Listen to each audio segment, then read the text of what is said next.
Good morning, boys. Dusk Quarter here. Today we're back with a lunar class deep dive. We're doing the deep dive of Witch Hunter today. So Witch Hunter is a four spec class. Two of them are ranged physical. One of them is melee, and of course the very last is a tank. So Witch Hunter conceptually is evil. They fight evil using mundane-ish means. They're inspired by the Night's Watch of Darkshire. They're supposed to fight undead, evil spellcasters, necromancers, stuff like that. Think about them a little bit like you can kind of see them like Witchers, or you can see them like Van Helsing is inspired by this. It's the same kind of fight evil with a little bit of touch of evil, some training, kind of like anti-hero type of vibe. Um, the four specs, the first one is Boltslinger. So Boltslinger is a very fast-paced, high movement spec that uses technically uses crossbow, but you can use a gun too. They changed it so you can use ranged weapons indiscriminately with your spec. You use fast-paced shots and some your traps and your mobility to deal damage. The second spec is Houndmaster, formerly Darkness. It's focused on your guns, so it's going to be thematic about guns, and you're a pet spec that summons Shadowhounds and uses guns and Shadowhounds, and you summon it. It's pretty close to a BM Hunter type of deal now. It's been much simplified. Normally, I'm not super a fan of it, but in this case, I think it kind of served the purpose well. Um, it's pretty new, so it's been pretty reworked, so we don't really have a frame of reference for 60 on Houndmaster compared to Darkness. There's been enough changes that I don't know that I can translate too much from my experience on the alpha, but we're going to go down the talent tree together anyway. The third one is Inquisition. It uses dual fire blades. It's a dual wield melee spec. You use like fiery lanterns. You put your weapons on fire to mix like fire damage procs and shadow damage like leech. While you're also, it's supposed to be fast paced, but it's kind of slowed down, and it feels kind of like a rage class now. And then the last spec, not the least, is Black Knight. The closest approximation I could have for this would be like a Blood DK type of gameplay. You're a male tank again, so you use agility, stamina, and some intellect. And your main spells are leeching HP, and you also use tonics, which are kind of thematic special potions that you can use to buff yourself. It's part of your defensive kit, and it heals yourself. And you use a little bit of shadow magic to leech HP from your targets. We're gonna start with the Black Knight. So on the general side of the tree, we can see we have access to a few different things. Some of the general spells that Witch Hunter has access to, namely you have like a range shot, kind of like a steady shot equivalent of like a short casted spell at range that generates rage. You have Shadow Blast, which is a rage spender at range that's instant. And then you have Dawnblade, which is a melee spender that spends rage to do holy strike damage. You have access to spells like Bola, which is a range snare, kind of a concussive shot equivalent. And you get some access to Vault, which is a dash, which I can show on the screen right now. It makes you dash like this, whatever direction you want to be in. You can use it backwards, sideways, while in movement, or if you use it standing still, it's going to go forward. So in the general class tree, we can see in the first row we got access to Vault, like I just showed, and some supporting talents. It's just literally like your main mobility. It costs a little bit of rage on talented, but it's pretty useful. The second spell is Shadow Trap. It's on all the traps are on like a 1 minute cooldown. You place it on the ground, and then the first enemy that triggers it gets stunned, and it deals some damage. Up to 5 enemies. So it's not just single target traps. They're almost all traps are cleave. So you can definitely use it in AoE, and it's super word. Think of it as like this is kind of like an AoE stun. So that's definitely pretty good. Your third ability here is Burrow Bolt. It's on a 40-second cooldown. So it's on a pretty long cooldown, but it is a death grip. So it's a grip, kind of like Cox has. Now the cooldown is longer, right? But you also got to realize that like compared to to Cox, you're more mobile. So even if it's not super applicable for yourself as a tank to be super moving around so much, it also has implications for the other specs. And there is a talent later on to reduce the cooldown somewhat, so you get a little bit more in line with the Knight of Zorot pull. You get some bonus to damage and resistances and etc. Some crit support. Very important here, you get Inquisitor's Trap, which is a AoE silence. So it's a trap that you place in front of you, and then the first enemy that pops it will trigger it, and it will silence all enemies in a short radius around it for 6 seconds. So you get access to a AoE silence effect. So this is definitely very, very powerful to control crowds. These do not share a cooldown, as far as I'm aware. So they don't share a cooldown. It's pretty good. You can control packs pretty well with this. To the right here, we got Witchblood Tonic. This is your first tonic, which is class wide. Basically, it removes curses from yourself, but it reduces all magic damage taken by 40% for 10 seconds. So consider this like your major anti-magic defensive cooldown. This is going to be one of your main abilities for all specs. And the fact that it's magic is really good for raid and stuff, where you rarely get hit by melee swings if you're a DPS anyway. So it's always like magic damage. You get some other passives. Here, special notion, we got two, like a switch node, and basically it buffs your tonic so that whenever you drink a tonic, it either heals you or it restores you rage. So you can either use them to heal yourself more, or you can use them to kickstart your rotation by chaining them and gaining rage. To the middle here, we got Brand of the Unworthy. It's like an incapacitate effect. It disorients your target. To the left here, we got Death Trap. It's just a trap that deals like a big amount of damage, but it's a 1 minute long expiration. So if you're familiar, it's a little bit like the old spell Doom from Warlocks. So pretty much only useful against bosses, but it's pretty cool. Some implications in PvP too, I suppose. Here to the right, you got Witching Shroud. Witching Shroud is something I'm not a massive fan, but the concept is you enter a powerful stealth mode, so you get like a vanish effect that grants you immunity to all magic effect. So think of it as like somewhat of a mix between vanish and cloak of shadows, but the conditional is that you must be victim of a magical critical strike. So the problem, as you can imagine, is this is only really applicable in PvP, because in PvE, outside of questing, like you're not getting in the end game, like you're not actually getting targeted by direct damage if you're a DPS, so it's not gonna proc. And then if you're a tank, you can't be crit. So this is like unusable in PvE, but it's pretty powerful in PvP. If we go here, we got 3/7s, notable because it increases the duration of traps, but reduces the cooldown of Burrow Bolt and such. So that's the way you reduce your cooldowns for your grip. You get some ways for Vault to regenerate mana, so this is a good sustain tool.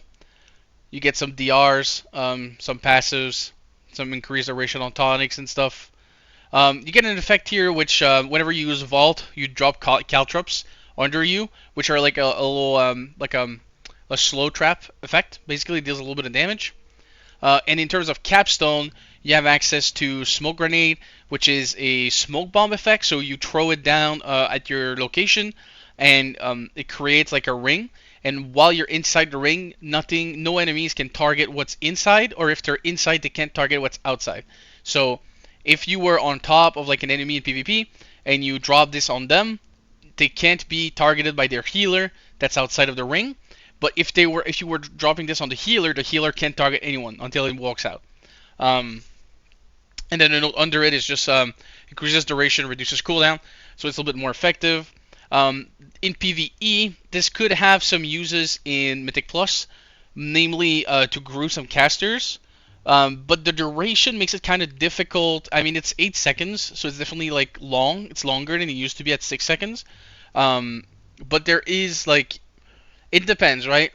Some packs, like you would throw this down, and by the time enemies stop their cast and start running to you, the smoke run would be gone, and they wouldn't actually be stacked in melee. So it's very case by case, but for the scenarios where it is useful, it's really, really, really strong. It's some very unique way to play. I think the only equivalent effect is maybe Venomancer having something similar, but I'm not even sure if they still have it. Here to the left, we got Purified Bola. Basically transforms Bola, which is your slow ranged ability, into an ability that costs rage instead of mana, and it makes it deal a ton of damage. Well, I say a ton. The tooltip looks pretty good, but it's really difficult to actually tell how much it's going to be at endgame. 400 and something. I don't know. Does it like scale very well AP or not? This is new, so we don't really know. I mean new-ish. I mean it was there like shortly in the alpha, but it never saw too much play. So I don't know if they changed it or whatever in terms of scaling. Here to the right, you got Slayer of Darkness. It increases your damage dealt when you're fighting demons and undead, so that's thematic. But the ring function is all your damage dealt has a chance to proc a little bit of holy damage. So this is kind of like, I don't know what to take. I'll take damage. Option is you get a little proc. To the bottom here, you have Slayer's Mark. Consider this it's like a damage cooldown. You target an enemy, and then all the attack power of all attackers against the target is increased by 150, and your critical strike chance against them is increased by 3% every 1 second for 8 seconds. So this is like a damage cooldown. It increases your attack power, and technically it's all attackers, so you have like some raid utility, but it's whatever, it's for yourself, right? And then your chance to crit against them is increased. 3% for every 1 second for 8 seconds. You get like to like 24, 27 total because you start at 3%. Like 27% total crit over the duration. So consider this like some damage plus crit on your target. This is going to be like the bog standard DPS capstone because of the crit effect on it. To the right here, you got my personal favorite, which is Vampiric Tonic. Drink a Vampiric Tonic. It allows physical damage dealt to heal you for 20% of the damage dealt for 10 seconds. Essentially, you get 20% leech for physical damage. So it's pretty good. It used to be a damage proc, but now it's really just leech, which is fine. This is pretty cool because a lot of our spells are actually double coded, so they'll be like Holy Strike or Shadow Strike for or physical, or so what that means is it always takes the best of both worlds. So it'll go through armor because it's magic, but it's going to scale with like your weapon because it's physical, and it's going to prog this because there's a physical component. So you do get like a good amount of healing out of this, especially in AoE when you get to some like some stuff we'll talk about later, like Desecrate. You just gain. It's not going to end up being like 20% leech, but it ends up being like 12 to 15% leech, which you can imagine is like not bad at all to get. And then the last note is Tonic Supply, a staple. Using a tonic now reduces the cooldown of all other tonics. As a disclaimer, you get 4 or 5 tonics depending on your spec. So if you cycle this and you CDR your tonics and stuff, you can always have one rolling. Is kind of the idea. So that's for the general class. Again, there's a few abilities, but a lot of the meat and potatoes is in the specs. That's part of the difference with some other classes which are more similar. Like Templar was very similar, right? Witch Hunter has 4 distinct specs, and there 2 of them are ranged, but then there's a melee, and then there's a tank. So yeah, you got to fit a lot of different archetypes into the thing.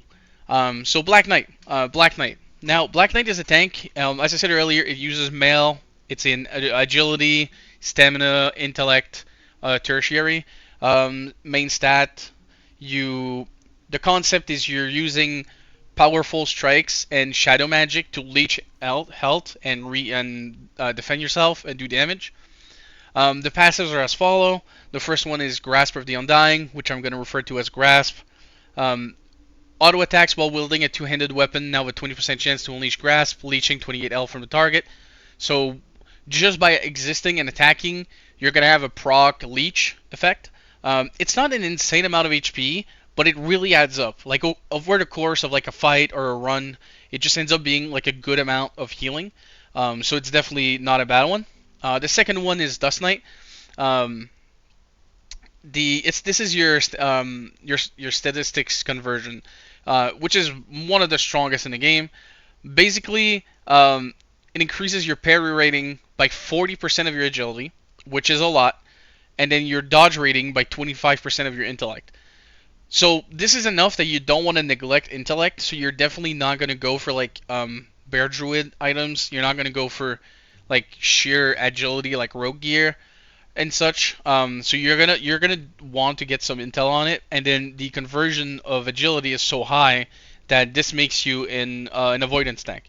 I don't know how the numbers are gonna turn out for sure, but in the alpha I was able to get upwards of like 70% um, parry and dodge. Well, avoidance. There's the miss and whatever, but I was able to get like about 70% avoidance, so it's definitely very good. Right under this, you got Dark Power. This is your health scaling node. It's pretty powerful. You gain 1 stamina for every 2 agility. If you see this, this is at the early game of 25 right now or 30. If we had access to this, it would represent something like like a 40 to 50% increase in your stamina. At end game, if I'm looking at old values, old is in quotations, of course. If I'm looking at the last values of your overall stats from some screenshots I have, this should represent like around a 25 to 30% increase in stamina, which is a big amount of HP to gain. And also the fact that it's gained from agility means that you also have a secondary benefit of going for pieces that are a little bit heavier on in agility. So if let's say before we could have went for like a weapon that had no agility but had like 20 stamina because it gained us more HP. Well, now if we have an item that gives us like 20 agi and 10 stam, we can go for that and gain the same benefit but also gain more agility. So this is giving us some leeway to gear a little bit more for damage, which is going to feed into our parry, which is going to feed into our HP, which is going to feed into our damage, and our damage feeds into our leech. So this is like a really, really good cycle that we got going with our main stats. Here we got a little bit of an upgrade to the Grasp passive. You now strike 2 additional enemies. So your Grasp is now a cleave 3 target. This isn't a bonus if you are only targeting 1 enemy. It's not going to strike the same enemy 3 times. Very sad. It used to work like that a while ago, but they determined it was a little bit too much, which I'm sadly agreeing with. And then the last one is when you're avoiding or dealing damage with your auto attacks, you have a chance to gain new Dawn Knight. If you read this, it's upon avoidance or dealing damage with auto attacks, you realize this is very close to 100% uptime. If it's not 100% uptime, you're just spamming. And basically, your next Dawn Blade within 15 seconds is free of cost. Dawn Blade being one of your primary rage spenders to deal damage. Essentially, this kind of just gives you like so much free rage economy that you can just kind of use some of your strong moves over and over and over without any repercussions. So at level 50, you start being able to be very aggressive without putting yourself in a corner with your resources. In terms of the abilities and the passives, the main one is going to be the most iconic and most important, Noctis Blade. Strike an enemy dealing weapon damage plus X. It scales with your parry rating and your AP. And this heals you for a percentage of the damage dealt. Think about it like a death strike. This is going to heal for a significant percent of your HP.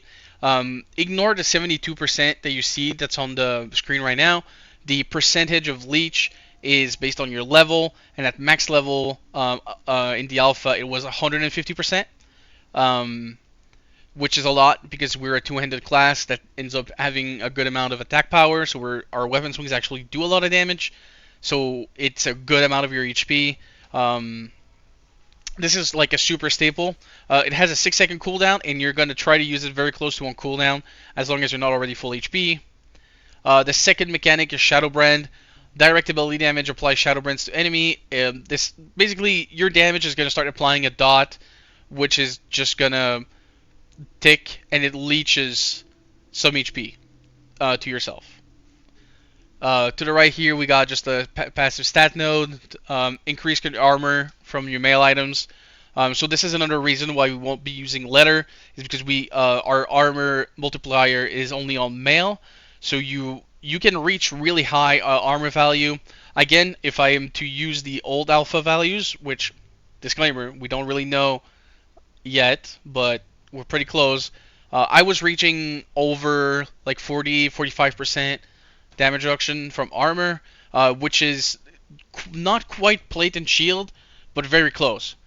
So definitely, like, you get like a good amount of physical DR. To the left here, we got March of the Black King. This is an ability you put like an aura around yourself, and it just pulses damage over 10 seconds, and it generates rage every 2 seconds, so every tick. This is like an incredibly good tool in dungeons to gather enemies. You can just kind of like run through enemies, and it's gonna take damage to them, and it's just gonna like get them on you, as long as like your healer's not blasting or people are waiting. But this is like a super high percentage of your damage in AoE. It kind of just does itself on its own. Super important. And you're like, this is also one of your main rage generator, so this definitely pays. Here we got some just again more percentage, just passive percentage that don't really have too much importance. To the right here we got Desecrate. So Desecrate is essentially your AoE dump. So Desecrate up to enemies in front of you, dealing weapon damage plus X as shadow damage, only usable after avoiding attack. So there is a caveat: you can't use Desecrate willy-nilly. You need to have avoided something. So sometimes you won't be able to have it while you're gathering the pull, because you won't have gotten hit enough to have avoided an attack. It's not a one use. You don't need to like avoid an attack and then you use it and then your proc is gone. You get like a little buffer. It's like 3, 4, 5 seconds. It's a hidden buff, so I can't know the exact timer. But essentially, yeah. So it just allows you to use like a big cleave that's gonna hit a bunch of enemies and deal shadow damage. Right under it, we got Night Seal. Night Seal is a 45-second cooldown. It deals a ton of damage to the enemy. It gives you a little buff that reduces your damage taken for 8 seconds. And then it allows your next Desecrate to restore an additional 15% maximum health and mana. Basically, whenever you use Night Seal, your next Desecrate is going to just restore a chunk of your HP and mana. Really good defensively. This does a good amount of damage too, so you're going to want to keep using that on cooldown, even though the cooldown is kind of long, but it's definitely one of our best abilities. Under it, we got Dark Juggernaut. So this is one of the important modifiers to Desecrate. Basically, it makes it so Desecrate actually heals you a lot now. So in AoE, you're going to have a good source of like spammable leech from your Desecrate. Here under it, you got some bonuses to Stoicism. Stoicism is a base spell, but what it does is it increases your parry and dodge chance for 8 seconds. Think of it as an avoidance cooldown, a little bit like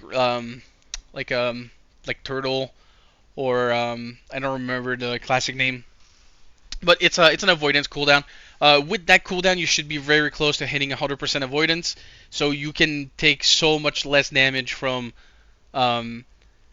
like physical white swings. One thing to note though is like when you're doing endgame content, mobs are 3 levels higher than you, so you're artificially less likely to dodge and parry them. So there is always still, like, it's not like you use this and you have 100% chance to avoid everything. There's always a little bit of a chance that they will hit you. You're not, but it's going to normalize the damage very low. So that's pretty good. And then here we got at the bottom right, we got Chains of Darkness on a 3-minute cooldown. Every enemy within 20 yards of you is pulled right in front of you. So this is an AoE grip that's on your location. It deals some damage to it and it taunts them. So if you target an enemy with this, it will taunt them. So that's you're sure to get the aggro even in AoE off of your co-tank if you need to. Here to the middle we got Witchblight. Basically Witchblight is just like a big explosion in AoE. You deal damage, you leech a bunch of your HP back, and it guarantees the enemies mix their next swing. So this is also good defensively for multiple reasons. Here we got Noctis Protection. So this is the next hook into Noctis Blade. it makes it so Noctis Blade applies a shield. The shield should be roughly like 3/4 of the size of the heal, kind of from experience. So this is going to make it so not only are you going to heal whenever you use Noctis Blade, but you're also going to like absorb a significant portion of the next swing that you take. So this node alone makes Noctis Blade your best healing node in the wrestling spell in the entire tree. Here we got our cheat death, so it's called clinch fighting. Basically, whenever you would die, you heal for 50% of your maximum HP instantly, and the damage of Noctis Blade is increased by 50%, which means that your next swing of Noctis Blade is going to heal you for significantly more, and this can happen once every 2 minutes. I don't think I need to explain to you why this is like an extremely powerful cheat death, because not only you have a cheat death, but if you were to take a reswing, you got like a massively increased self-healing right after it. So this is pretty powerful, and the cooldown's not too long, and it doesn't require anything special. Here we got replenishment, and we got some dot damage on Dawn Blade. To the left here, first of all, we got Dark Riposte. Parrying an attack restores 5% of your missing health and rage. Basically, you're going to start, whenever you start parrying, especially in AoE, your HP is just going to start going up. It's just going to feel pretty good. You're incentivized to stack avoidance with this, so it feels awesome. Here we got our kick. So we have in our spec tree, we got a melee kick on a 18-second cooldown. Costs a little bit of rage, but you know, whatever. 10 rage is not a lot for the tank. This is passive, of course. And here we got Witching Idol. Witching Idol is a fear totem or a tremor totem. Dispels fear, sleep, and charm from party members. So this is super good utility. I'm very sad that this is now only tank, but at the same time, I'm tank, so I'm pretty happy I got it. Pretty important to note here, we got Dark Guardbreaker, which is basically your Pummel Slash now strikes an additional enemy nearby, and it's the 2-stack talent, so you can get up to 3 targets hit every time you press Pummel Strike. I didn't really talk about Pummel Strike. Pummel Strike is another rage spender. Basically, it's a cheap rage spender, so that's what you use when you don't have a lot of rage, first of all, and you want to smack anyway. And then their secondary threat is that it's a magic Sunder. So Sunder armor would be reducing your enemy's armor, but you are doing Shadow Strike and Fire Strike magic attacks. So you're already going true armor, but you're doing magic damage. So what this does is you can stack up to 10% magic damage taken on your target. This applies for everyone. So this is like a great reason to bring you to a raid, is your sheer presence. And this is, as far as I know, unless they added it recently, it's the only way this buff exists. But you just bring along 10% magic damage. So it's really, really strong for like everyone involved. In terms of your capstones, my favorite is Witch Knight, sorry, but Witch King is the king fucking capstone. Your direct ability damage with your two-handed weapon reduces the cooldown of your tonics and grants you Witching. Witching increases your resistances and melee haste. The real meat and potatoes of this is reduces the cooldown of your tonics. So if you combine this with tonic supply from the main tree, you end up with so much of your tonic CDR, you can just like cycle. Like it's not even like use your cooldown, you're just cycling them. You're just going through all of them very quickly. It feels pretty good. You can use them every like 20 seconds or something. So you get like massive benefits from this. You can just keep using Dark Tonic, which is your big heal tonic, like over and over again. This is one of my favorite nodes for sure. Right under it, you got Secrets of Raven Hill. Drinking a tonic, so using any of them, will transform your Dawn Blade, which is your melee spender, into a unique spell. So there's 4 of them. The first one is just a big swing with increases your haste. The second one causes like a dot all around you. The third one is making it so you're doing an AoE stun. And the last one is an AoE leech that deals a ton of damage and leeches you for all of it. Not 100% HP, but it's worth probably like 70% of your HP if you're in a 10 target situation, which is the maximum target amount. Here in the middle, we got Shadowstorm. Shadowstorm's pretty cool. It's kind of RNG, and it's kind of I wouldn't say it's like a meme, but it's you kind of do it for damage. You're kind of do it for damage. So whenever you use Pommel Slash, you have a 20% chance to trigger a Shadowstorm, which is kind of like a little AoE, kind of like a little whirlwind around you of shadow, and it leeches HP from all targets. When it procs, it's really good. But the problem is that when you're spamming Pummel, you're not really spamming Desecrate. And Desecrate is 100% of the time good in AoE for your self-healing. So, you kind of have like a little conflict of interest. However, this is also pretty good if you're in low target situations or in single target situations and you want to cheese damage. Um, it's a good damage proc.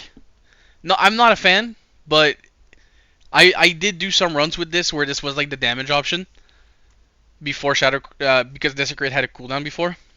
Here we got Gaze of the Black Knight, much improved from before. Basically, it's a 2-minute cooldown. It applies a shield on yourself. Now, the shield says absorb 23,000 damage. This is about twice my total HP. I don't know how it scales. It could stay there, or it could go to like 10,000 at the end. Who knows? If it keeps being above the total of your HP, it's going to be pretty goated. But the secondary problem with this is your party members, 25% of the damage they take is transferred onto you. Damage, which reduces your health below 20%, will break this effect. So you got kind of like a group sacrifice effect. The shield is pretty good. Like, the shield that there's on it is really strong. But my only issue is if you're, depending on their boss fight, you have some pulsing damage, you might just end up taking more damage than you absorb. So you're kind of like more at risk of like a bad overlap of like an AoE pulse. You get all the sacrifice damage, and then the boss does like a fierce blow on you at the same time. Like, yeah, the shield's there, but it's dangerous. Like, I think this is kind of like used carefully for a talent. And then to the right, you got Night King. Noctis Blade now consumes Shadow Brand to deal 50% increased damage.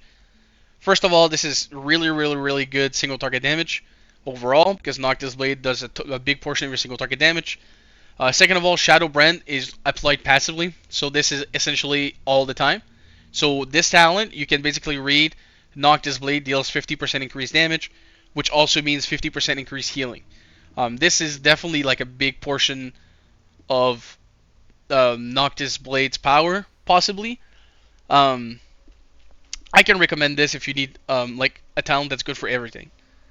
And then the last but not least, you got Blade of the Misbegotten. Damage dealt by Dawn Blade now increases your health by 15% of damage dealt for 8 seconds, stacking 3 times. It's essentially, it stacks 3 times, but it increases your HP by 45% of the damage dealt by Dawn Blade. The problem is that it can fall off pretty easily. When it does, it takes a while to get back up. It's good HP, but it's not necessarily like it's such a significant amount of HP. The problem with the short duration is, like in Mythic Plus, there's a good chance that you lose it while going from pack to pack. So you're kind of like, when you're gathering, you're kind of in danger type of mechanic.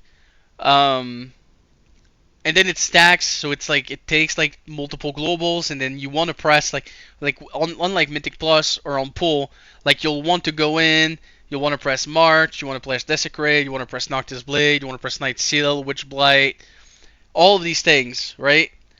So it takes a while for you to actually get 3 casts of Dawn Blade, by which time you would have died already or not. So I think this kind of like has this little issue. I think if the duration was a little bit longer, it would be better. But right now, see, here's the thing: is I also think this, like, a good use case for this would be, especially at the start, if you're trying to do a raid where the bosses really hurt you because you don't have too much gear.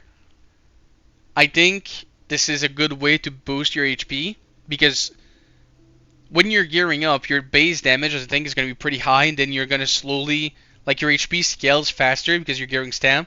Your HP is going to scale faster than your damage. But at the start, it could be like a bigger percentage of your total HP. So I think, especially for low geared tanks, this could be a good way to gain some effective HP to survive bosses. There's also no telling. Maybe you're not the main tank and you're the second guy taking the boss, so you would have this before you even take any damage. So that's definitely like a good option for you. So that's enough for the Black Knight. I mean, this is definitely one of my favorite tank specs. I think it's second only to Oathkeeper and not by much. I've spent a lot of time playing this on the alpha over the years. I think personally this is a tank that has fantastic avoidance and good amount of maximum HP, so you're not too vulnerable to dying too quickly. You got decent mobility. It's not bad at all. You got so much self healing. You can definitely be kind of like a carry if you want to help friends and stuff, and you're kind of like getting good in the game. You have a good amount of gear and stuff. This is a great character for you to carry your group with a little bit. I'm using carry loosely. I don't mean like you're just doing the entire work, but what I mean is just it's a great character. So how can I explain? It's let's say you have a healer that struggles a little bit. Well, this is a way for you to pick up more slack to help the entire group. Same thing with the grips. Like having grips really make some pulls that are difficult easier. You don't have to line of sight everything. You can group casters easily. Um, you're also it's pretty easy to get aggro because of March and Desecrate spamming. So I think there's a lot of things to like about this tank. I can definitely recommend it if you're a fan of mechanics like Blood Death Knight.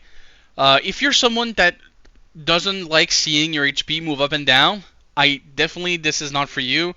Like if you're a fan of like Prot Warrior or Guardian, very high DR but not much sustain, this is the opposite. Like you take some swings though.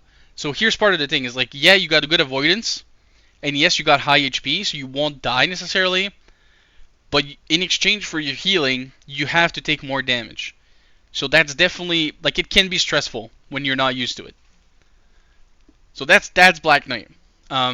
We're gonna go for the second spec. We're gonna take a little detour, and we're gonna go for Boltslinger. So Boltslinger, first of all, is like I said earlier, it's like a fast-paced ish range spec that's thematic around crossbows.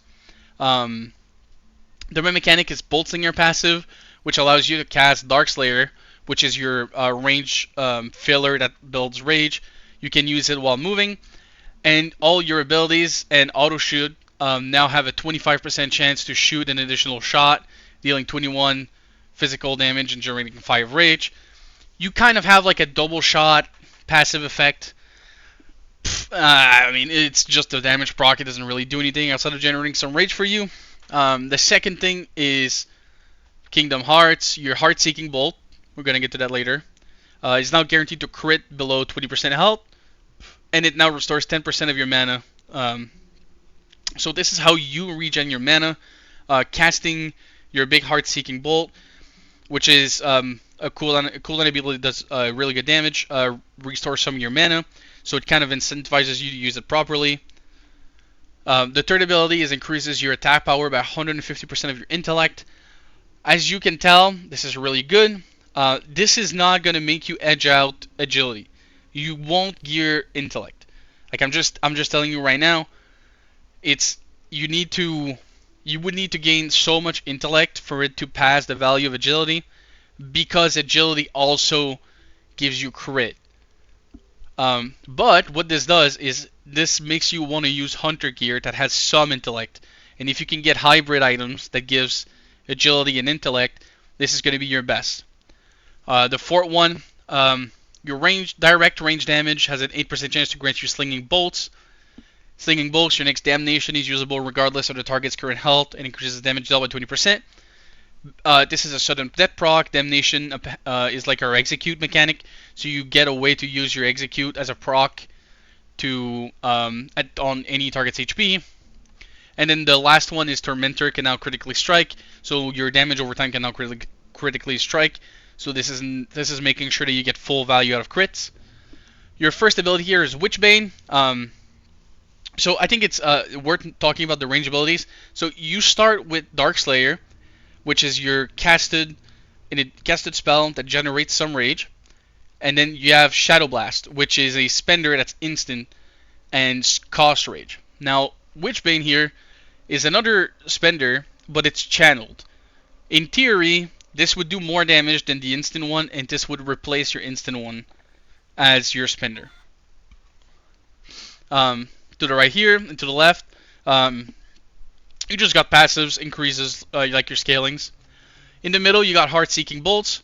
Heart-Seeking Bolts charge a powerful bolt that deals 145% range weapon damage plus 94, reduces the enemy the healing received by your enemy, and generates rage based on damage dealt. So you got like a passive value of Mortal Strike, and then this is like you got your Dark Slayer, which like is your basic bitch essentially, rage generator, and then here you have Heart Seeking, which is cooldown based, but gives you more rage. It's also based on damage dealt, so the more damage you're gonna get, like the better your gear becomes, the more rage it's gonna give you. I don't know really how much rage it's gonna give you at endgame, but I'm assuming if you scale anything like warriors, it's gonna be like a ton of rage. Here we got haste. This becomes a lot of haste at the end, like 25%. So your globals and your casts are gonna become much faster, which feels good definitely. To the right here, you got Tormentor. You just shoot a bolt, and it's a big dot that lasts 14 seconds. Just a big dot. It's your maintenance dot. And then to the left here, we got Damnation. This is Execute.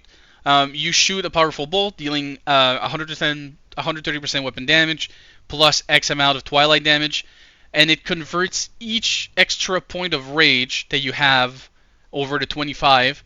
It's going to empty your entire bar, and it's going to deal additional damage per point of rage.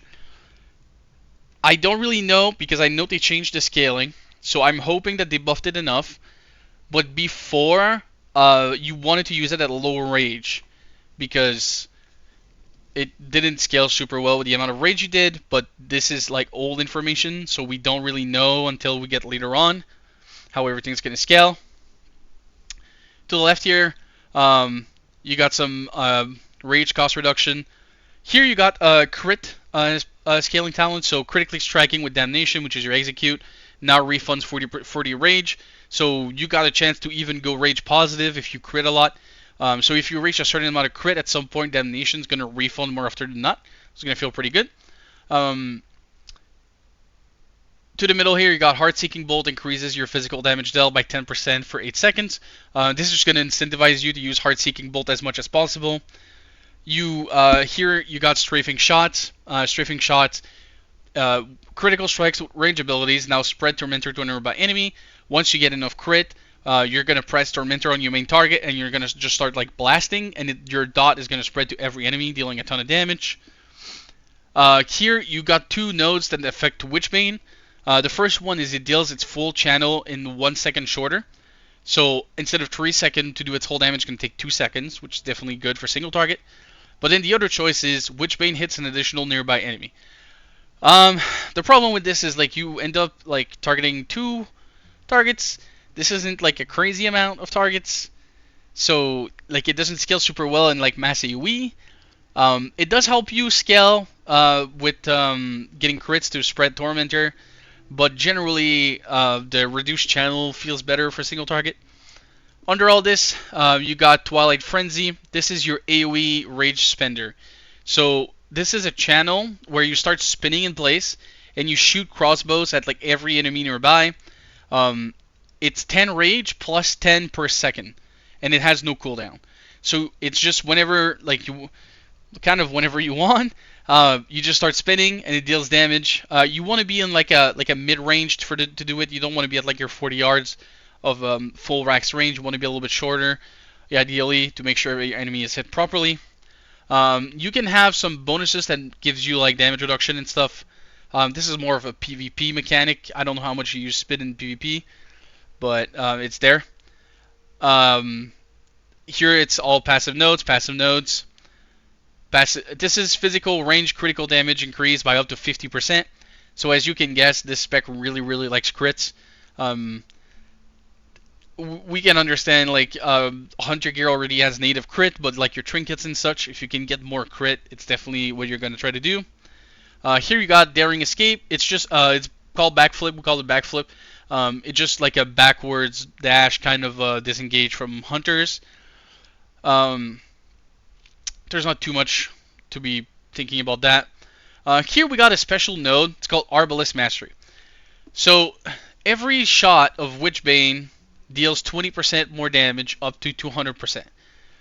Basically, the idea of this node is you want to like maximal, you want to go as high in range as possible and have nothing else to press, and then you just start using Witchbane, Witchbane, Witchbane, Witchbane as many times as you can in a row. And then like at some point you have no rage, right? And you're gonna press something else to generate, and it's gonna reset your chain. It can be kind of awkward to play around, but it's kind of interesting if you can extend it pretty well. It can deal good damage. And as far as the capstones go, the first one is a special type of execute. Increases damage dealt against enemies above 75% HP or below 35% HP by 15%. From 100 to 0, as you can see, this is like a good amount of time that you get the increased damage. So the first 25% HP and the last 35%, which ends up being 60% of the time. 60% of the time against enemies, you have a 15% damage bonus. But it's also a little bit better than this because, especially for a raid, right? On pull, everybody pops all their cooldowns and you have like Bloodlust equivalents and everything going on. So in the start, when everybody's popping off, you have your bonus, and at the end, in the execute phase, which is generally more important, you get also a bonus. So this is actually like even more value. If we look at it from like a numerical perspective, 60% of the time having 15% damage, you kind of end up at 10%. This is kind of like 10% extra damage dealt if you average it. So this is definitely a good passive node if you don't want to think about it too much. Here in the middle, you got two abilities. One of them is definitely PvP, and the other one's PvE. So first of all is Bolt and Dash. Your next Heart-Seeking Bolt within 10 seconds deals 25% more damage and incurs no cooldown, and you gain a little buff of speed. Heart-Seeking Bolt is your 15-second cooldown rage generation. And then the second choice, I think it's funny. I mean, it's interesting, but I think it's PvP only, kinda. Teaches you how to use shields, so you can now equip a shield, so you can gain like a ton of like armor, and you can gain block. And then you get a spell. Now this is new. We don't know the cooldown on this, but it lasts 10 seconds, so it's not a passive. But basically, it puts a little shield in the ground like a banner, and while you remain like behind it, hostile spells targeting you are like deflected by the shield. So it's kind of like an anti-magic PvP thing. I think it's kind of funny. I don't know how good it's gonna be, but yeah, I don't know. I think it's funny. I think this is completely a meme. But Bolt and Dash is pretty good. Normally, it's a decent amount of cooldown for what it does. To the right here, you got everything you have. Increases the duration of Dark Frenzy by 5 seconds, and gives its damage dealt a 15% chance to strike again. So this is Twilight Frenzy, your AoE spender. Basically, it brings the duration from 5 seconds to 10 seconds, so you can extend it even longer. Not that you couldn't just recast, so it's kind of whatever. But it also gives it a chance to have like a double strike effect, so it's definitely good for like AoE fights if you want to just do maximum AoE damage. It's probably going to be what you use. To the bottom right, you got Heavy Crossbows. Increase the damage of Darkslayer, which is your Rage Builder, by 75%, but increases its cast time by 0.5 seconds. If you feel the spec is too fast, this is what you play, basically. And then the secondary effect is Heart-Seeking Bolt and Darkslayer, now with a 25% chance to strike an additional time. So you get like a double strike effect again on your rage generation abilities. So it's also going to generate like an additional puff of rage, definitely. So this is pretty good if you want simplistic and you want slower a little bit because the spec feels overwhelming. This is where you go. Here at the bottom in the middle, you got Dead and Gone. Bolt and Dash now affects an additional use of Heart-Seeking Bolt. So instead of one bolt being reset, it's 2 bolt being reset, so you can cast the bolt 3 times in a row. And then the other node is your Pavies, so your casted shield in the ground, last 2 more seconds, and have a 30-second reduced cooldown. If it's 30-second reduced cooldown, I'm sure the shield is probably like a 3-minute cooldown or something, but I can't really know. And then last, but very much not least, this is my favorite, Bounty Hunter. Casting Darkslayer or Witchbane now applies a stack of Bounty Hunter on you, which can be consumed by casting Heart-Seeking Bolt to deal an initial 331 physical damage, stacking 2 times. Basically, using your fillers, you're going to buff Heart-Seeking Bolt to do like a big proc of damage. I think this is cool. It was cooler, I think, when Heart-Seeking didn't have a cooldown, so you wanted to kind of play around it. But now you kind of still want to play around it for your dash and your the Bolt and Dash if you end up taking Bolt and Dash, which I could kind of recommend. I'm not sure if I'm going to play Bolt and Dash or I'm going to play Contract Killing with Bounty Hunter. Time will tell. I need to test numbers as usual. So that's Boltslinger. I think it's a pretty interesting spec. If you like range with an execute and stuff, I think this is a cool spec. We're going to go to Houndmaster. This should be pretty self-explanatory. So we're going to start by the passives again. Your ranged auto attacks now generate rage. So you're going to start generating rage just by attacking. So it's going to feel pretty good.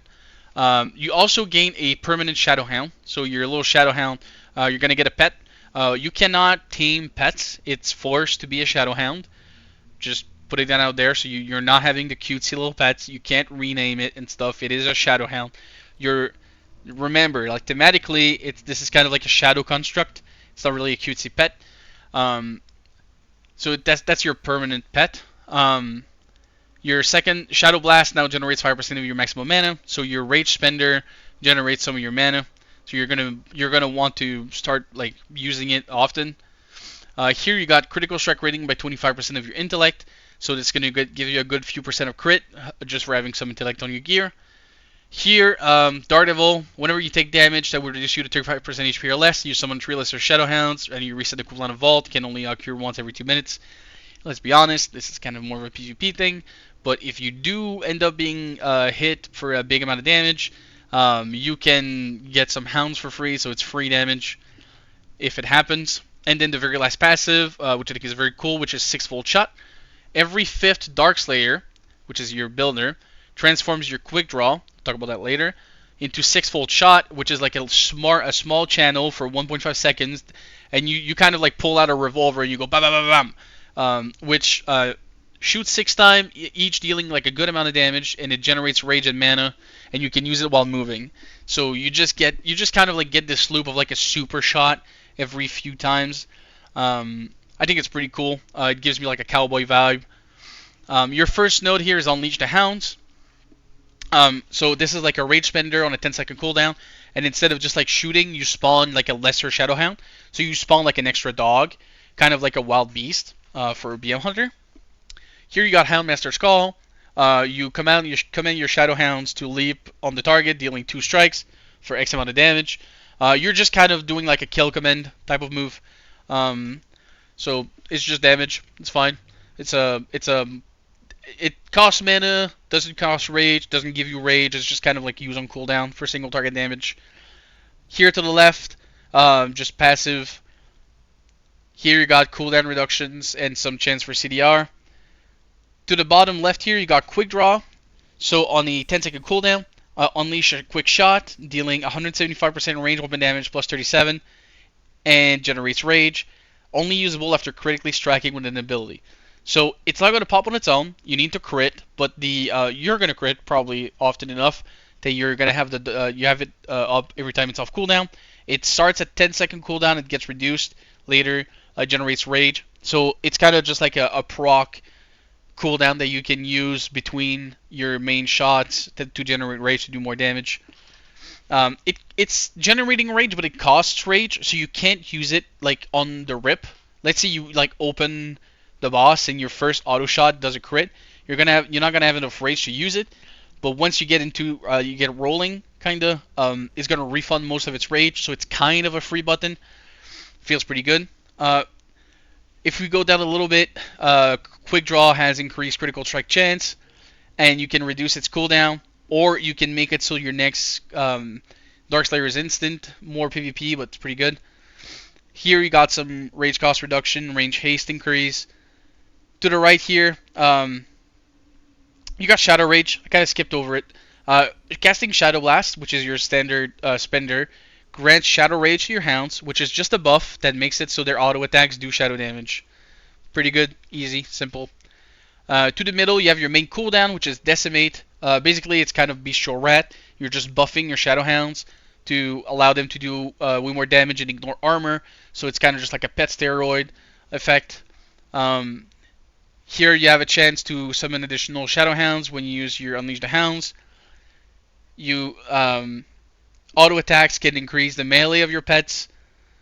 I say auto attacks, it's auto shots, evidently, but whatever. And then here you got Dark Flock. This is kind of like a barrage. You're kind of doing like a murder of crow animation, and you spawn a bunch of like shadow crows into like a cone that you channel, and it deals damage to everything in the cone. Here you also have the effect that dealing shadow damage reduces the next channel time by percent. We don't know yet because the tooltip is bugged, but I'm assuming this is stacking probably pretty well, and it's going to transform the 8-second channel to something like a 5-second, 4-second channel. Again, I don't know. It's hard to tell. I can't test, and it's new. So it's just like a big cleave. You'll have to note that it costs a lot of mana, and you don't really get anything back from it. So you're gonna have to keep using your normal rotation to generate mana with Shadow Blast to keep doing this. So that's a downside. Here you got Repulse. Repulse is like a bursting shot effect. You just knock enemies away from you in front of you. To the right here, damage of Shadow Rage, which is the little proc we're talking about earlier on your pets, is increased by your range attack power. And here you got Rampaging Hounds. Your Hound's melee attack now cleave one additional enemy. Let's be honest, this isn't like a big AoE. This isn't even 5 targets. But if you're going to do any content where there's more than 1 targets, your pets are such a high percentage of your damage, you're going to want to take that just to kind of like make sure to hit more than one thing. It's also worth noting that this is going to proc Shadow Rage, so you're also everything else that you pop on your hounds is going to buff this secondary damage. Here, whenever you use Houndmaster Skull, you summon an additional Shadow Hound. Like you kind of like summon more and more hounds. Here you got Scent of Magic. So every time you click your strike, you buff your Shadow Hound, so their next leap, which is kind of like a little leap, a little charge, pet special ability to incur like a much reduced cooldown. So your pet's going to do significantly more damage. This is super strong. And this should also work with the other one because it technically is a melee attack, but I don't know for sure. Again, until I test, which I'm going to do later. Your capstones. So the first one is rearmament. You reset the cooldown of all your traps, and you reset decimate, which is your damage cooldown. This is more PvP. Like, let's be honest, on a 5-minute cooldown, resetting your damage cooldown once isn't like a significant. It's not something you're gonna like really want to use. But in PvP, resetting all the traps is fantastic. Into the bottom left here, you and your Shadow Hounds. Critical damage dealt with shadow damage is increased by 50%, and shadow damage is like half of your damage. But the cost of your spell and abilities is increased by 25%. So again, kind of PvP focused because it's very bursty. It's more damage, but it's pretty bursty. But the problem is in like on a raid when the fight lasts like 6, 7, 8 minutes, this is probably gonna cause you to go I could be wrong. Like I could just be wrong, but I think you could go if you play this. So this is definitely not good. You would like instantly negate all damage you could have gained. But in PvP, this is probably a really good damage gain to nuke someone because you will have time to drink. Here in the middle, you got Low Dawn, kind of like High Noon. Increases the damage of a 6-fold shot, which is your proc revolver, by 25%, and it causes it to channel 0.5 seconds quicker, so it goes from 1.5 seconds to 1 second, so it's very fast and you feel super good. Again, I'm just a fan of the revolver ability, so I tend to play this just when I can get away with it. It used to be pretty good, so again, it's just numbers. We'll see how much damage 6-fold shot actually does for us. I hope it's good because I want to play this. Here you got Lethal Pursuit. Shadow Rage that also grants your Shadow Hound 10% melee haste, and it stacks 3 additional times. So instead of only being once, you can stack it 3 times. So we can have 4 times. It just increases the damage. So it like your the pet auto attack is still gonna be 50% chance, but instead of doing like 25, it's gonna go do like 100 damage. So it's really strong. And it's increasing its melee haste. So it's also like a flat kind of damage from its auto attack. And then to the right here, you got Unleash the Hounds now cast Shadow Rage on you for 10 seconds, which makes your auto attack deal an additional amount of damage. And Unleash the Hounds, it's a 10-second cooldown, and it lasts 10 seconds. So this is basically you're always going to have auto attacks dealing extra shadow damage. I think, I'm not sure, but like I'm seeing a world where you could play like a Phasbo and kind of cheese this. I don't know because like so much of your like Darkslayer and Quick Draw and stuff, it's weapon damage, but like it could be very funny if it could end up being numerically strong.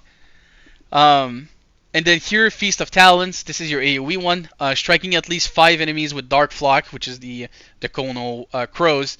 Unleash a flow of crows around each enemy struck, dealing 600 something damage over 9 seconds.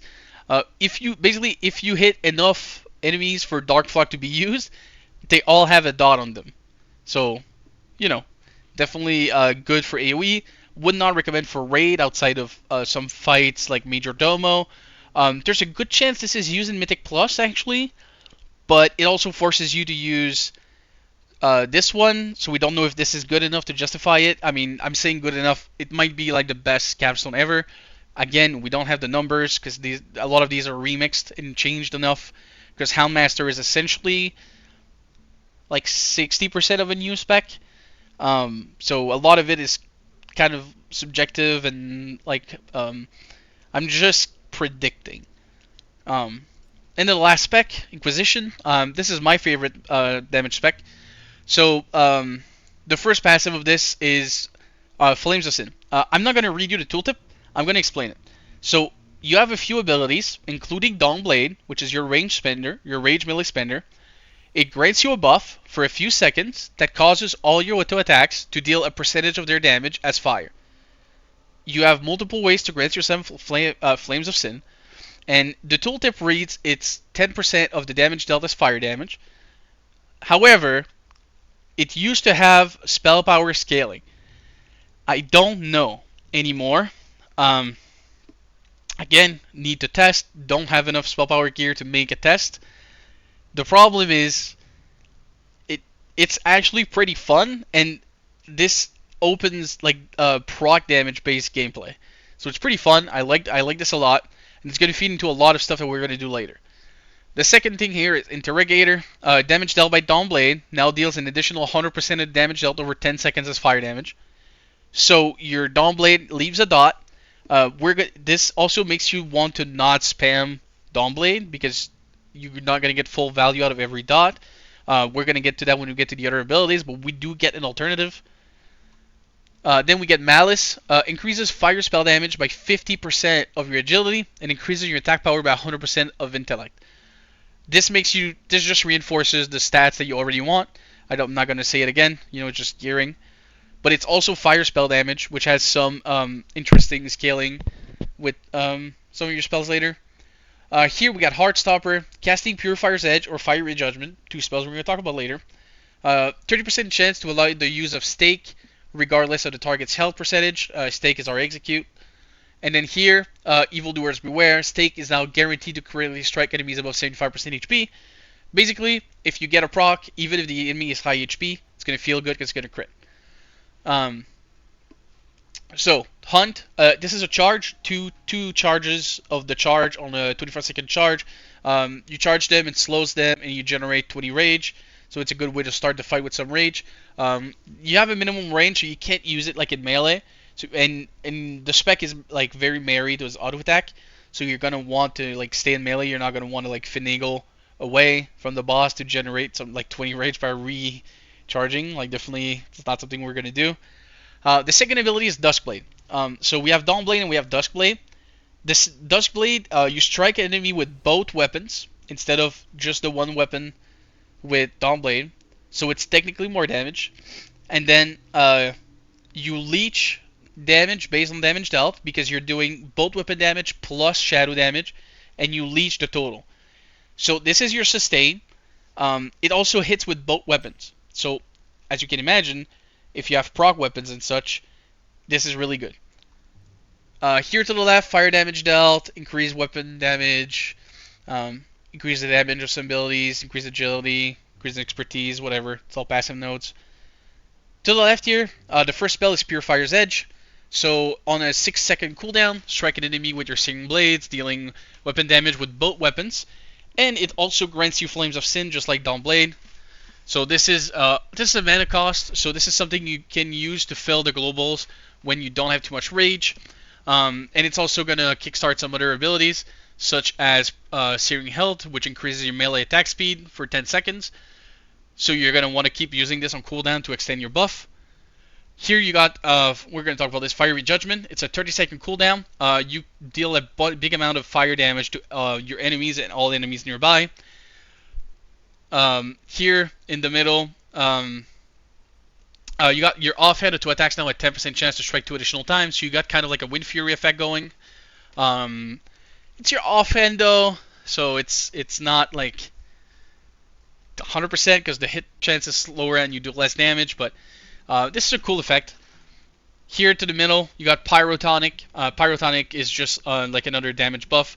You increase your fire damage dealt by 20%, so a lot of your spells are coded as fire damage, and your critical damage by 10%. So this is just like a damage cooldown. Here in the middle, we got melee haste increased by 15%. Again, this is pretty big. To the right here, we got Smite Evil. This is your AoE spammable rage spender, so it's your enemies plus 5, so it's 6 targets, and you just spend and it just cleaves like a big amount of holy damage. You need to know this is holy damage, so this isn't fire and this isn't shadow.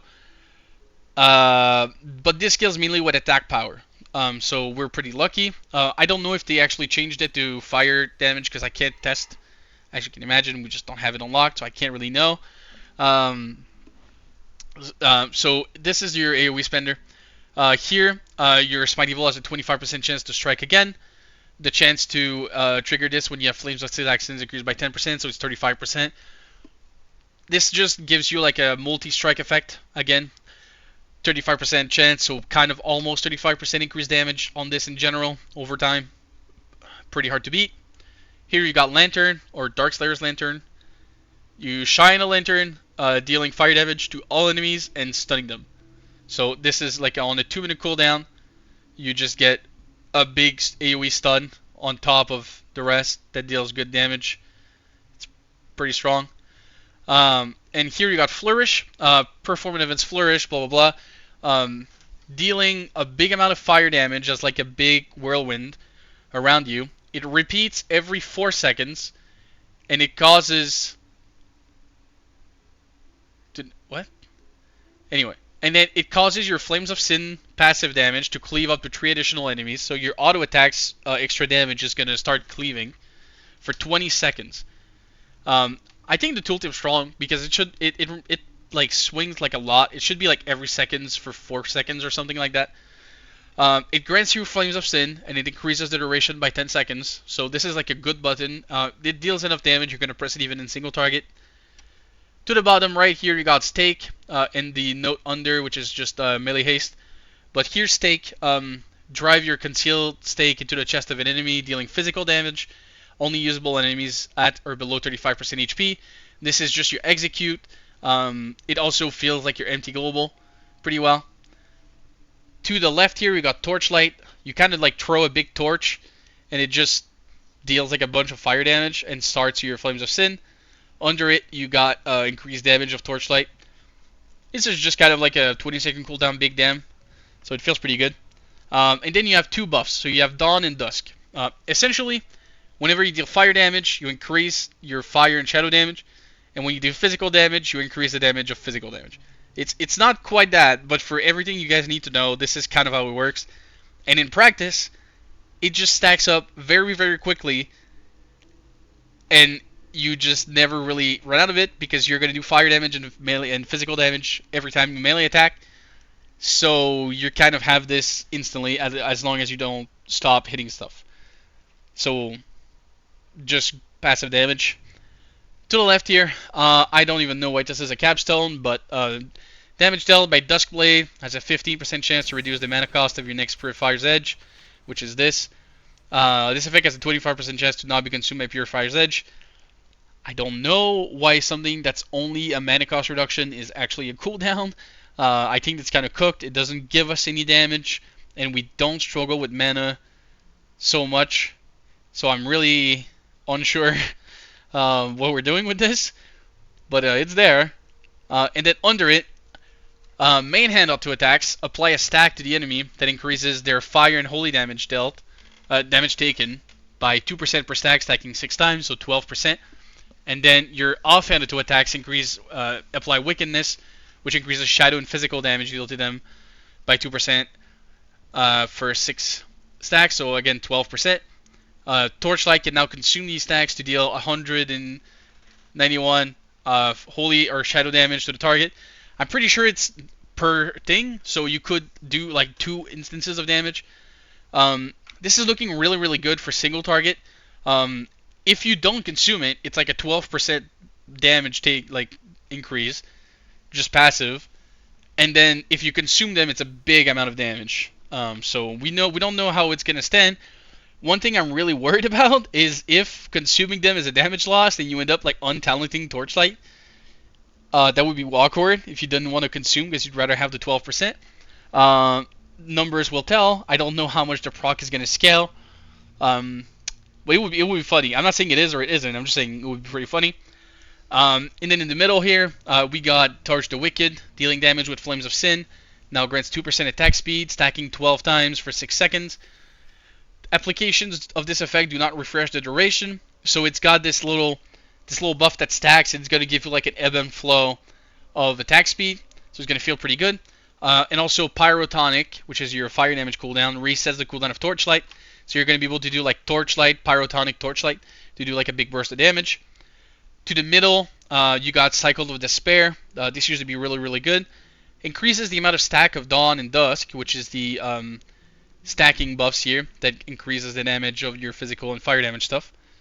And reaching 20 stacks with both buffs will consume the buff and grant you increase 20% damage, melee haste, and crit chance for 6 seconds. So this is a really high amount of damage gain, and it's something that can stack really fast. There used to be a build where instead of using really big weapons for damage, we would equip like 1.4 speed weapons with haste procs, and we could get this to almost 100% uptime. So it ended up being like a ton of damage. They nerfed the duration from 10 seconds to 6 seconds, so I don't know what's going to happen. And they also changed some ability scaling, so weapon damage is going to look to be more important. I don't know if this is going to be good or bad. At the same time, as I say all this, they added so much melee haste into the tree. We're probably something like over 30% melee haste in the tree passively without even gearing for it that we didn't have before. We were at like 10% before. So there's a world in which it's easier again to stack.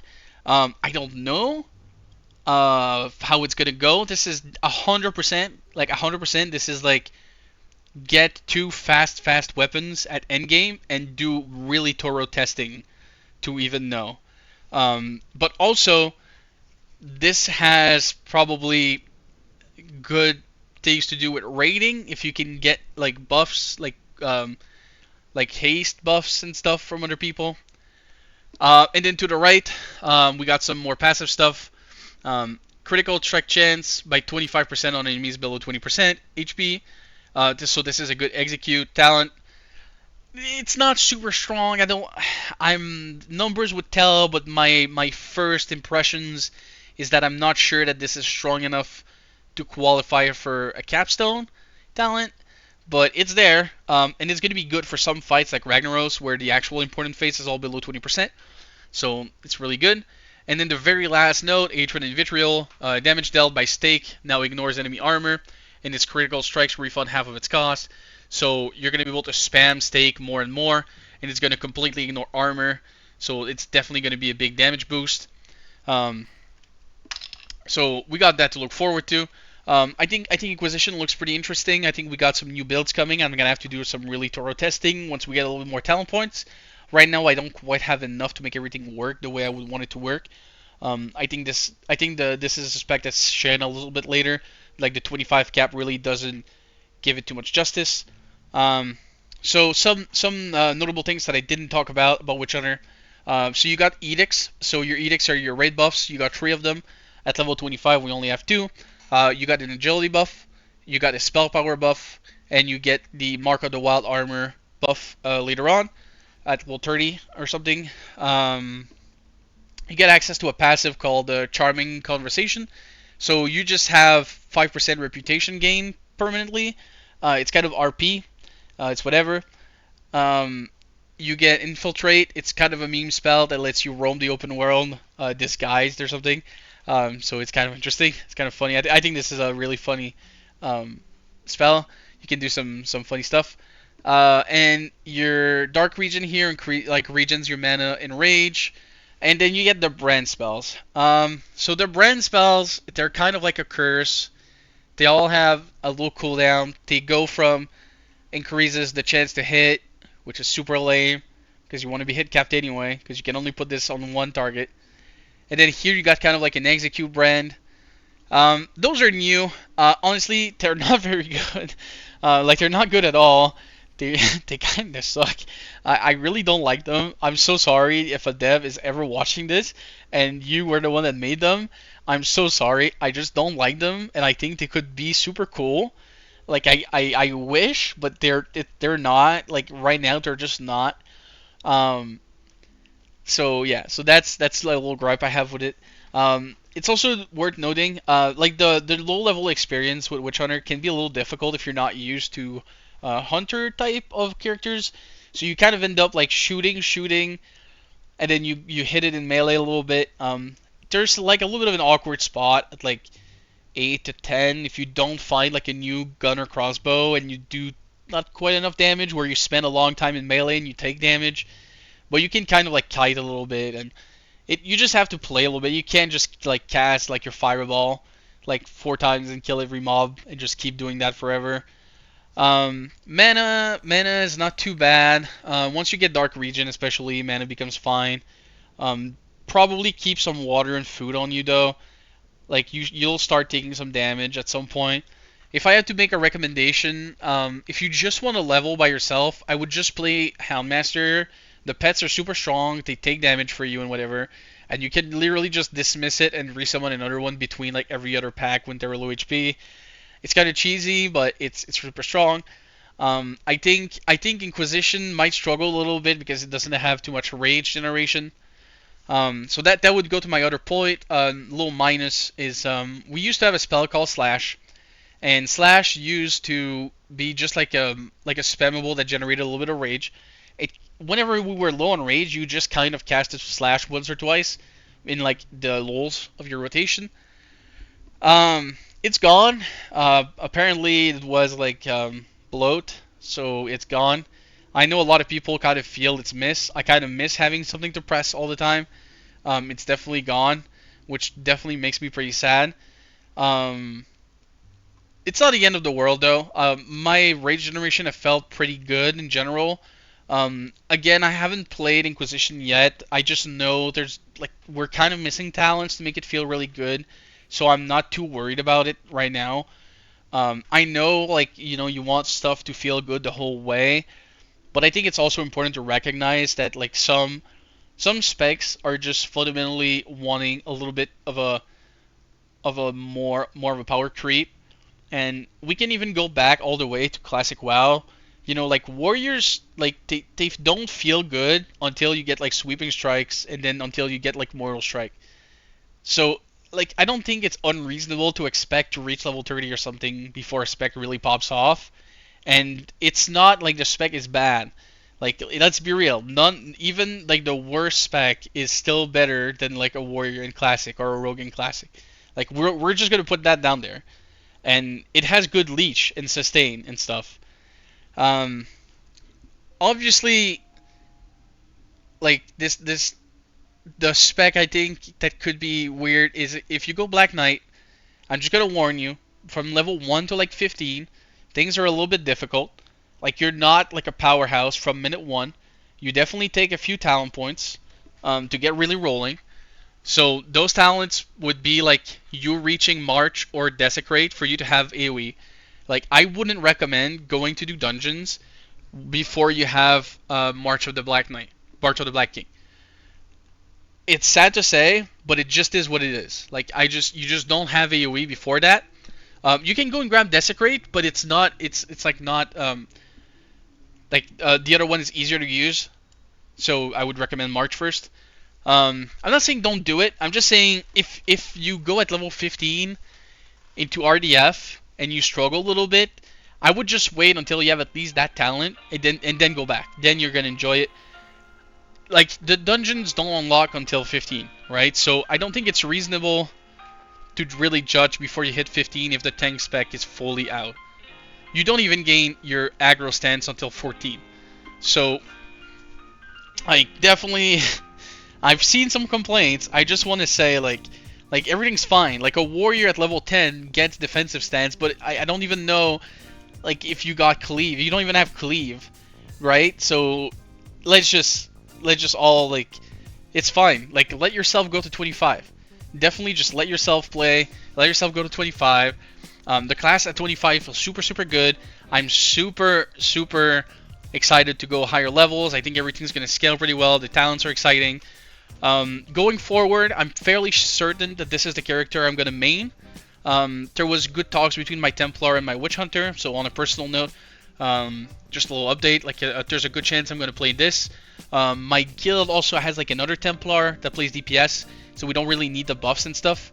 And it's no secret that I'm not the most pleased with some of the changes to Templar, but I'm very pleased with the changes to Witch Hunter until now for what I see.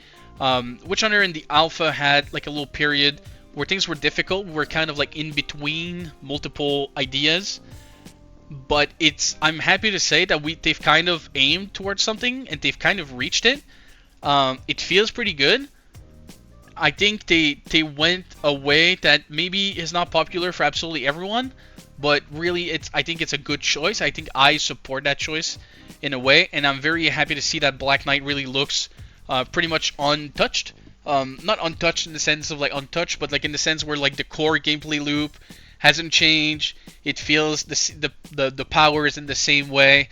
You're very self-responsible for your survival. So yeah, I think I'm gonna play this. I definitely think it's a great class. I'm having a ton of fun playing it. I could definitely recommend it. So this was a deep dive on Witch Hunter. Again, it's at this level, it's not too complicated. We don't have too many talent points, so I'm just waiting at least until like 40 or 50 cap before I make actual build guides, because like you take every talent but one. So like in your spec side. So it's kind of like I don't really know what to tell you. Just play whatever. Like at least you'll bug test it, right? But I'm gonna wait a little bit before I make actual builds and some gameplay guides. I don't think we have enough complication right now to really warrant like a gameplay guide. Kind of just go ahead and just have fun. But I'm gonna look forward to doing that. And I might do like I did on the alpha, some of my first videos where I made some gameplay tutorials and stuff about Black Knight. I'm probably gonna go forward doing that. I might try to get my friend Talvin in some of my videos, which is like the only other long-term Black Knight. He's one of the Black Knight trainer NPCs. He's a good friend of mine. He's the one I bounce ideas with when I have new builds and stuff. So I might try to get him in some video at some point. This is going to be all for this video. I think I've covered it all. If you guys have any questions or opinions or whatever you want to say, drop a comment below or ask in the Discord or something, and I'll be happy to help you as much as I can. And in the meanwhile, you guys have a great day. Thank you very much for watching. Peace.